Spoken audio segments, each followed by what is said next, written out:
Hello and welcome back to Mark's House and Garden UK. Behind me, behind this bamboo hedge, is my exotic tropical jungle garden, which I've shared images with you many times over the last 2 years. It's November, I think it's November the 22nd, if I'm correct.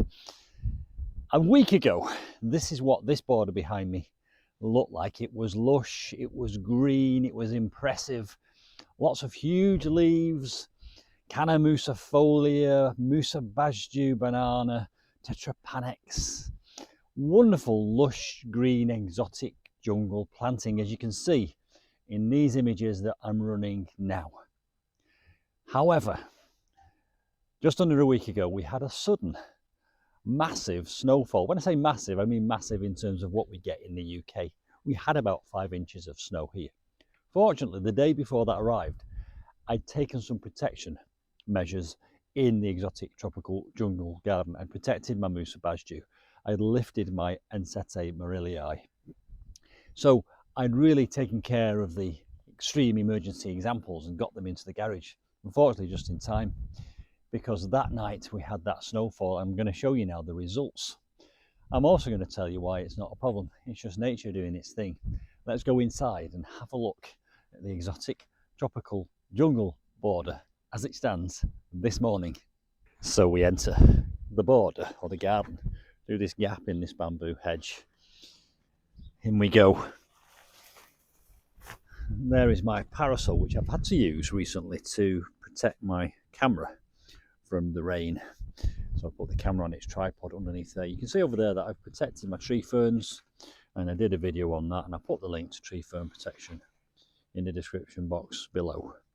Right, let me do the big reveal. This is what that border looks like now.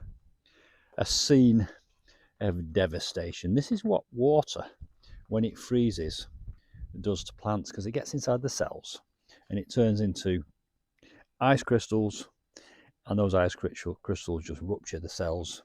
And so you end up with this. Look, that was a colocasia pink china. And I had a whole crop of them there. There's a Colocasia esculenta.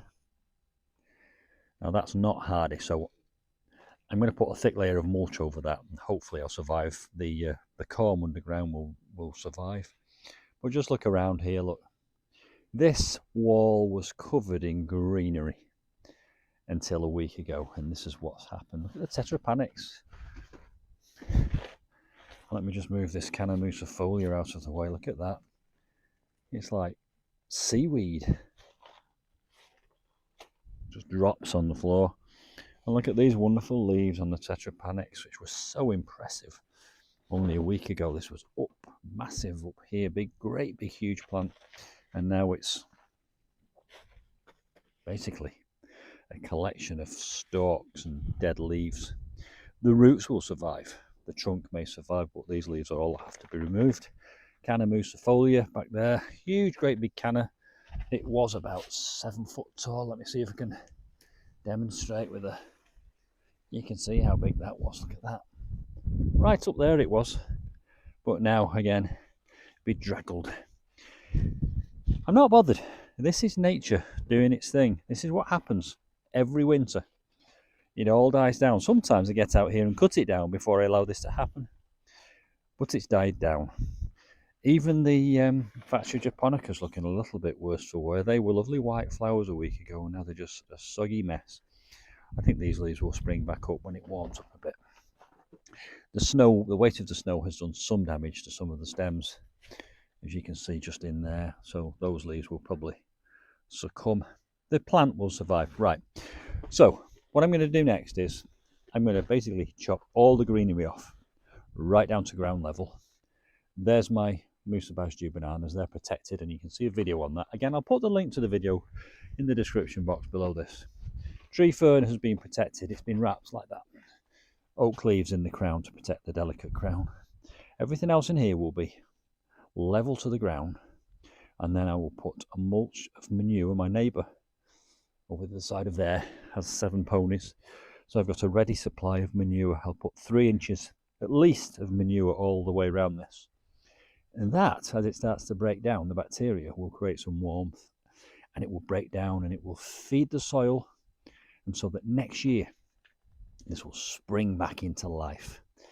Even the Colocasia esculenta, which is supposed to die off, hopefully will survive. That's been there 3 years, so there's no reason why it shouldn't come back again. I will put something over it, possibly a plant pot, to stop too much water getting into the corm or the bulb. Pink China will survive. Euchamis bicolor there, beautiful leafy plant, soggy wet mess. That will also survive. Gingers, they'll come back. I'll chop them down, they'll come back. Patsia japonica will survive, it will come back. Persicaria, red dragon, look at the state of that. I'll remove it, cut it down, it'll come back. So, not to fear, not to worry. The important thing was I got out here just in time and protected the green bananas. Removed my 2 red bananas from in here. They're now in the garage where it will not freeze because I've just insulated the garage. There's the garage over there.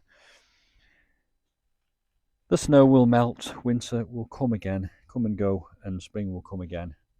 And next year, with that mulch of manure, this will all spring back into life. And that's the cycle of nature, or the circle of life, as Elton John says. There we go. Just thought I'd share that with you, just in case you're feeling despondent and down in the dumps about the effect that the weather has had on your garden. I don't know. I get a sort of a perverse pleasure out of the passing of the seasons and seeing this die down and then sprouting back up again. It's very reliable in a way, and it gives you a grounding and a feeling of security. Anyway, I feel as if I might be starting to waffle a little bit, so I'll leave it there. Look, we've still got some snow. It's still about 2 degrees, so that's not melting. And we're about to have Storm Bert. Storm Bert is on the horizon.